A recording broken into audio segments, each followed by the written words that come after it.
and welcome to another evening of frank conversation here on Hard Copy, coming to you from our studios in Abuja. I'm Maokwe Ogun Yusuf. After weeks of heightened anxiety laced with drama and intrigues, we now know the presidential candidates of the frontline political parties and those of the not-so-prominent ones, but whose candidates could pull surprises.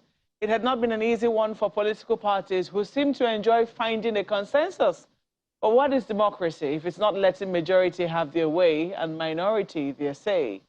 The next major hurdle for these candidates is now the choice of a running mate, and from then on, an engagement with the Nigerian people on why they should occupy the highest office in the land. Now, given the activities of the last couple of weeks and our approaching Democracy Day, we ask tonight if our democracy is coming of age. If it isn't, what needs to be done to further strengthen it?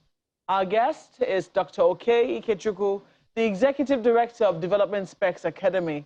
Dr. Ikechukwu, welcome to Hard Copy. Thank you very much.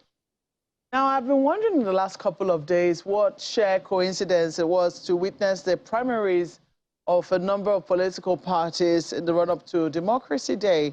Now, if they had a medal to pick up on Democracy Day, would you say that they've conducted themselves well enough to deserve the medal? No, not at all. Not even one of them.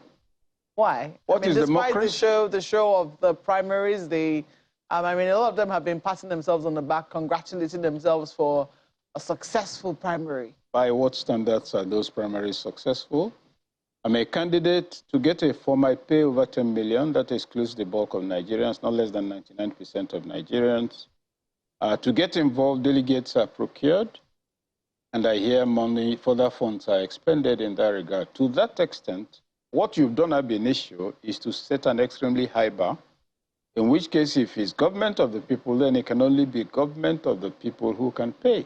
That's not democracy, because that further element is not part of the definition of democracy. Then also you look at... But isn't it expected that if you're going to be contesting for something as high as office of the president of the land, you should be a man of certain standing? Oh, certainly. The standing is in the level of knowledge. Awolowo was a great leader, so was Ahmadu Bello, so was Zik, so was Balewa, so was Okpara. Their standing was their capacity to lead. They understood development, they understood leadership, they understood the nature of their people. They understood that we had a multi-ethnic and multi-religious society, and so they were disposed to tolerance. Those are the things missing. So the criterion they put on the table is cash. And cash is never a defining quality of anything except somebody who wants to eat. A glutton with a lot of money can only eat. He can't help the environment. He won't even plant in order to eat. So taking it around to the issue of the democracy thing, the point is this. Only those who could pay have come on board. Those who couldn't had no say, had no vote. And then it is alleged, and in some cases I hear confirmed, that the delegates were induced. That those who tried to persuade the delegates not to emphasize a short-term reward were laughed at. They told them, look, this is our bazaar. This is like our harvest season. We're not going to see this for the next 1 year, so please carry your preachment elsewhere. A candidate actually withdrew for that reason. I wasn't going to give money. Then a second candidate, Tudin, also withdrew. So is that democracy? After 20 years of democracy, what you have is the argument about money. I recall that one of the candidates has observed that, look, all these things people are saying, get a competent person. That's the important thing is who can win an election. Yeah, but if that's what we're currently seeing emerging from our democratic process, shouldn't we start getting people who are, people have started talking about raising funds for people who are competent. Yeah. To say, you know what, if that's the situation, then let's go and see how we can match the money bags, money for money. Yes, that is good. And we are seeing traces of that, at least in respect of one particular candidate. The funds are not being solicited by him. It's even going on outside the country, and that is by individuals who are convinced that this person, who has a strong record of effective leadership and resource management, that if he became president in 2023, we'll have a better country, our youth will have a better future, and will be more respected in a committee of nations. And so they're going around on their own trying to raise the financial muscle to drive that project, because no matter how we're excited about any candidate, He has to pay for advertisements, right? He has to pay for his campaign train to travel around the country. He has to appear. So those costs, people are trying to raise money to bear it on behalf of whoever it is they are looking at. The other snag there, of course, is that others can always outspend, which then means that the matter of political education is critical for the outcome. INEC is a critical actor, but INEC has taken a step very few people are noticing. INEC replaced the card readers with beavers. With the beavers, it's not like the card reader, which you can actually corrupt with your ATM card. The beavers give you 4 options for authentication as a voter. Either your fingerprint or your face or a number on the PVC itself and a further criterion. If those things are not there, you will not vote and your vote will not count. And there's no incident form to file later and send for people to play games. So anybody who is planning now to rig the elections by carrying ballot boxes, it's like somebody planning to take over a neighborhood, an army military settlement with catapult. It's not going to happen. So what it then means is that for those who are actually pushing a candidate they believe is competent, there are 2 things they must do. Ensure they get their PVC, ensure that where they register is contiguous to where they are going to be on the day of election. If I'm working in a bank and I register near my bank, I don't want all this, their trouble. On election day, I won't have access to the polling booth where I register, so I won't vote. You see, this may be a chance for actual Nigerians to choose for themselves a leader. That would be the gain I'm seeing, but not the conscious endeavors of the non-political parties. No. Well, you have talked about, I mean, you've criticized the non-political parties for setting the bar so high. They will say they reserve the right to do so because, I mean, they also know the brand of people that they have within populating their ranks as political parties. But then, you know, there have been questions about inclusion. You've raised that. I mean, but in terms of inclusion now of a country that has been divided into largely 6 geopolitical zones informally, there have been questions of exclusion of a particular zone. And it would seem that the 2 major frontliners haven't quite included that, haven't figure that in their own calculations. Do you think it's too late for them to do so? First, I don't think it's too late, but very briefly on the matter of they have a right to set those rules. You see, a madman has a right to turn up without clothes for Sunday service or the Jumat service. That's because he's mad. When leaders set the kind of standards the current political elite has set in the midst of bad governance, and poor party democracies across all the political parties, it tells you that you don't have a progressive and development-minded elite. So that exercise of right then becomes absolute impunity because it will not lead to values of development. Yeah, but take a look at it. I mean, I'm just trying to look at the PDP or the EPC, saying that, for instance, maybe their forms cost what you and I can afford. And that's me assuming that... We bought a form. But anyways, let's look at something that maybe many Nigerians can afford, 5,000 naira. Yes. How many aspirants do you think will have contesting? It could be 2 million. Yes. And everybody will feel important, will feel that he matters, will throw up his idea. It will create about 2 or 3 weeks of work in a secretariat. The people are temporary staff to sort it, do a disaggregation. Wouldn't that be a mess, a royal mess? On the contrary. You see, that's how you manage a rowdy group and they begin to trust you. And that's why I say on occasions that the Nigerian state as it exists today, the criminal enterprise.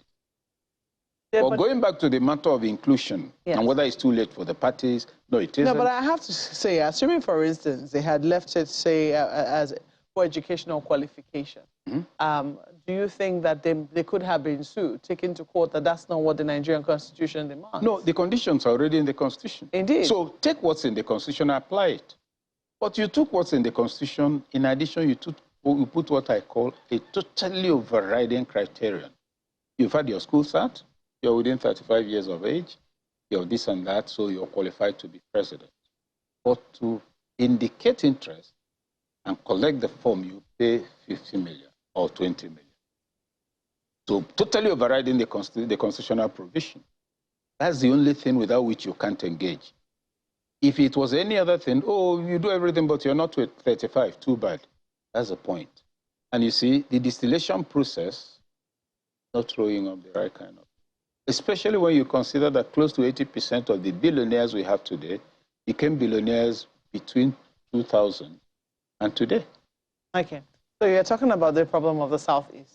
Yes, the problem of Nigeria, really? The problem of not including the Southeast, I yes, meant to it's say. really, for most of them, they felt it's humiliating. They're not taken seriously. It could just blatantly happen, and it happened, and with some of their brothers and sisters also collaborating in making sure it didn't happen. Whether it's too late, I think it's probably too late for APC. There's already a southern candidate, and the rotation is between north and south. And there's no way you're going to want to have a southeast president for a vice president for a southwest vice president. That would not fit into the equation. But for the PDP, the possibility is still there. Atiku is president, is the presidential candidate, so he can pick advisedly from the southeast. But there are several variables at play. If you think about that election, it wasn't won by Atiku. It was won by Wike. Why do I say so? Tambuwal's vote plus that of Atiku enabled them beat Wike by 100 votes, more or less. So Wike on his own, despite the numbers he lost, got 270-something. So for some, it's a good argument for him to be vice president, or at least somebody who will recommend. Wouldn't that exclude the Southeast further? No, it will. I'm advancing the conversation. Because they can then argue, okay, Wike is not exactly a Yoruba or Hausa name or Fulani name. Wike in the original listing is NW Wike, you know, son of strength or something. So that is actually an Igbo name that the meanings and usage began to change during the Civil War. And you have that across Wike, Wabara, they just removed the N in front of it. And that therefore, genealogically, that he's Igbo. Let's leave that on the side. The issue will then be how acceptable he will be. Remember, he was one who went to court for that. Great promoter of federalism, but precisely the reflexes that will frighten the North. He will make a fantastic vice president, if you ask me. But then you now move to Southeast core, Southeast mainland. You have quite a number of candidates. You have Anyim. Anyim was SGF. He was Senate president, very sober, clear-headed fellow, not foolishly ambitious, thorough and down to earth. If you remember, he was the one who brought us a midterm report under Jonathan. It was from his office. So if you're talking about somebody who has even run the presidency, which is the SGS office with 7 pumps, Daniel. So he has enough to hold the fourth. You have Emeki Hedioha, former deputy speaker, he's in PDP. You have Chibe Nobi, though not very visible, very competent, very capable. So they have enough. And it's possible to still extend that and bring in a vice president from the Southeast. And it's almost looking impossible for the APC. No, clearly the but APC. I want to ask you what you make of the disruptors. I mean, people who could be potential disruptors, who could potentially pull surprises. There's former Governor Peter Obi, who was also a vice presidential candidate. And some people said, oh, if only he had stayed in the PDP, maybe he could be a vice presidential candidate. I mean, he certainly would, will be able to pull his weight as one. And there's also former Governor Rabiu Musa Kwankwanso, who is making a lot of, giving a lot of heat to the Northwest with the NNPP. What potential do you think these two parties now have, NNPP and Labour Party? Quite simply, beginning with Kwankwanso, if he goes on with that, his party, Atiku is in trouble. Kanu vote is always a deciding vote. Kwankwanso has grassroots following and believers. People are excited about him for who he is and for what he represents. Strong pillars of both APC and PDP have also joined him. So if Kwankwanso actually goes ahead to contest for the presidency, you can almost bet that Atiku will not be president. The only concern for me in the case of Kwankwanso is who in the South, apart from the politicians, know about him or hear about him. I had this kind of conversation in 2019 when Alhaji Sule Lamido was coming out. Some of us were invited to be involved. I said, nobody knows you, sir, in the South. And that's an issue. But otherwise, a fantastic fellow. So that Kwankwanso will become disruptive for Atiku. Totally so. Now, in the case of Peter Obi, Peter stands alone, but surrounded by convinced followers. Yeah, but how if he left, the argument is in the North? No, the argument is, oh, why did he leave PDP? He could have been vice president. Vice president of what? What a man represents is also critical to the type of company he will accept to keep. He will have had to spend probably $50,000, at least $20,000, $30,000 per delegate, right? Where will he get the money from? If I, as president... There'll be questions as to where he got the money the last time. But let us take a break at this point, and we'll further come back to have that conversation when we come back. Please stay with us. Welcome back. You're watching Hard Copy, coming to you from our studios in Abuja. Our guest tonight is Dr. Ikechukwu of Development Specs Academy. Well, Doctor, you were talking about running mates and making inroads, and I was asking you about former Governor Peter Obi making an inroad into the north. How do you see him picking a running mate? Oh, Peter Obi will have to choose a running mate from the north. Now, the caliber and stature of that running mate matters. It would have been good for him to run with Kwankwanso because of Kwankwanso's cloud, mass appeal, and the rest. But it's looking like that's not feasible. I do not know that. Who else he will pick to do that, I do not know. He must be working on it. But if it's the Peter Obi I believe I know a little about, he's always concerned about inclusivity and viable partnership. And since he's not hoping to run the election by distributing money, he's likely to begin to shop for people who will drive visibility, credibility, promise of good governance, and hope that his narrative goes down. Imagine he pairs with Shekarau. Shekarau was a teacher who became a governor without spending one kobo. Because the people said, no, this man who is challenging this bad governor, let's put money, vote him in. But he's currently in the NNPP. I know. I know. Is he held there with glue? Did they nail him to the party?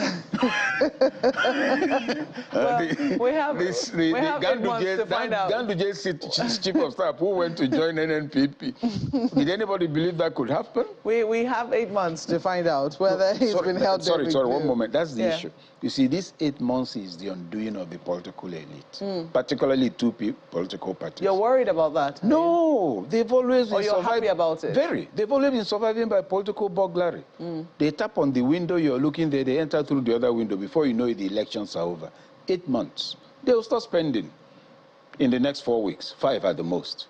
There might be a marginal gain in the value of the dollar, but what's going to happen is that you have 8, let's even say 6 months to say who you are, to move around. No, the swindle has lasted. The greatest misfortune, and I may be mistaken, the two big parties face today is the election is not in July. So let's watch what happens between now and the end of the year, not to talk of entering next year. So for a number of people, that's a problem because they think that it's going to be difficult to keep our eyes focused on other issues, on the issues that really matter, not the issues of, you know, who is contesting or what the political parties. It should not just be between political parties now, but also keeping an eye on the government of the day. And the survival of the people? Indeed, to deliver on what they've been elected to do while they still have time. That's why, as I say, it's a misfortune for them. Nobody's going to be talking about primaries after the next 2 weeks. People will begin to look at the fact that they're hungry, that there's insecurity, that they don't know where their governors are. Northern governors are living here in Abuja. They have been doing that for years, spending a week or 2 or less in their respective states. Senators in the north don't go. There's too much insecurity. Hunger is everywhere. Bandits are springing up everywhere. How do we keep that at the front line of the conversation? We'll have no choice. How do you suggest that citizens, you know, are not tempted to keep talking about the political parties and the candidates that have emerged? Okay, let me ask. There was an incident in Owo last week. Indeed. The people of Owo, are they talking about primaries? No. You see, there's so much insecurity everywhere. The conversation will not... You've got your candidate, you've got your vice president. Well, we're still here. Last night, our village was attacked. This road is no longer passable because they've been operating for 2 months. There has not been light there for 3 weeks. We can't buy rice. You can't stop that narrative. It doesn't even need help. So this drama going on now is a seasonal jamboree that will run out of gas very quickly.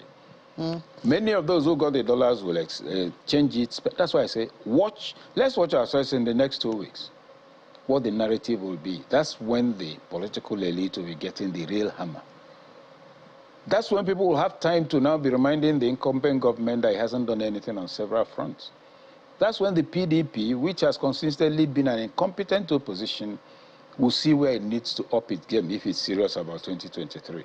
So no, nobody's going to be talking primaries.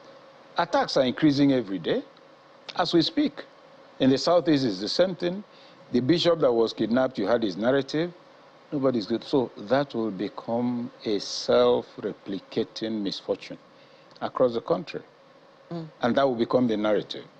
I'm just wondering whether you're also afraid that, given the fact that we now have candidates from different parts of the country, from the Northwest, from the Southwest, from the Northeast, and also from the Southeast, do you see our conversation degenerating into a North-South contestation? It's possible, but you see, Peter Obi may be a joker which, if not disrupted, could become a different narrative. If Peter pairs with Zulum, although Zulum is of a different party, all those considerations are there. Whether it will degenerate into a North-South, it's already degenerated into a North-South, and the PDP and the APC made that absolutely unavoidable. It's a North-South argument. National cohesion is in the line of fire. And so nobody can really begin to talk about anything towards 2023 without bringing in religion and geography.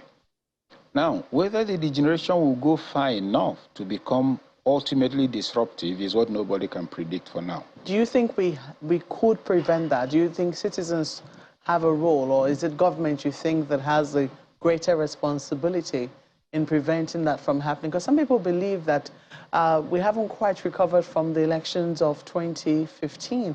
In fact, maybe some even go as far back as 2011. Do you agree with them, and do you fear that? Do you see how we could prevent that from happening if you do agree with them? I agree with the fact that we haven't even survived any of the elections. Now, concerning a remedial action, it must be well understood and comprehensive. Narratives are rarely driven by the masses. Imagine that some of the candidates, their campaign point is, look, okay, Ikechukwu, you've been in Nigeria for the last 22 years, since 2019, yes? How has your life changed? You know, that will hit me.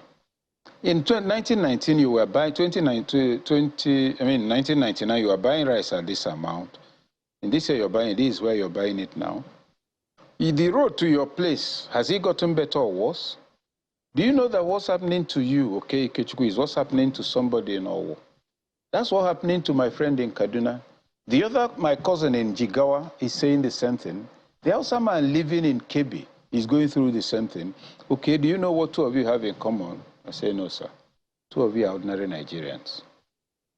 We are supposed to make your life better. We're not doing that.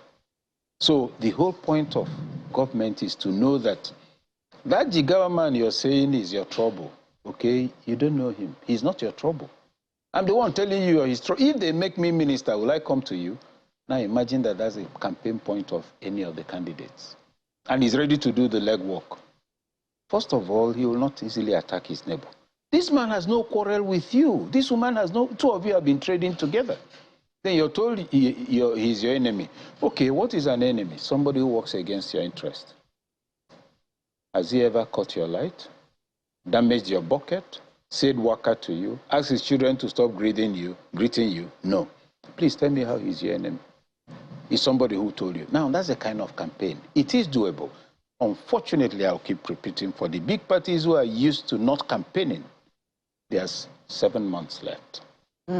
Well, you are also, I mean, just that example you gave about, you know, the people finding commonality in their problems. For a number of Nigerians, if you ask them if democracy as a whole, in totality, especially since the Fourth Republic started, has delivered on its promises, the answers might be mixed. Let me not decide, because I have not conducted a poll, but the answers definitely will be mixed.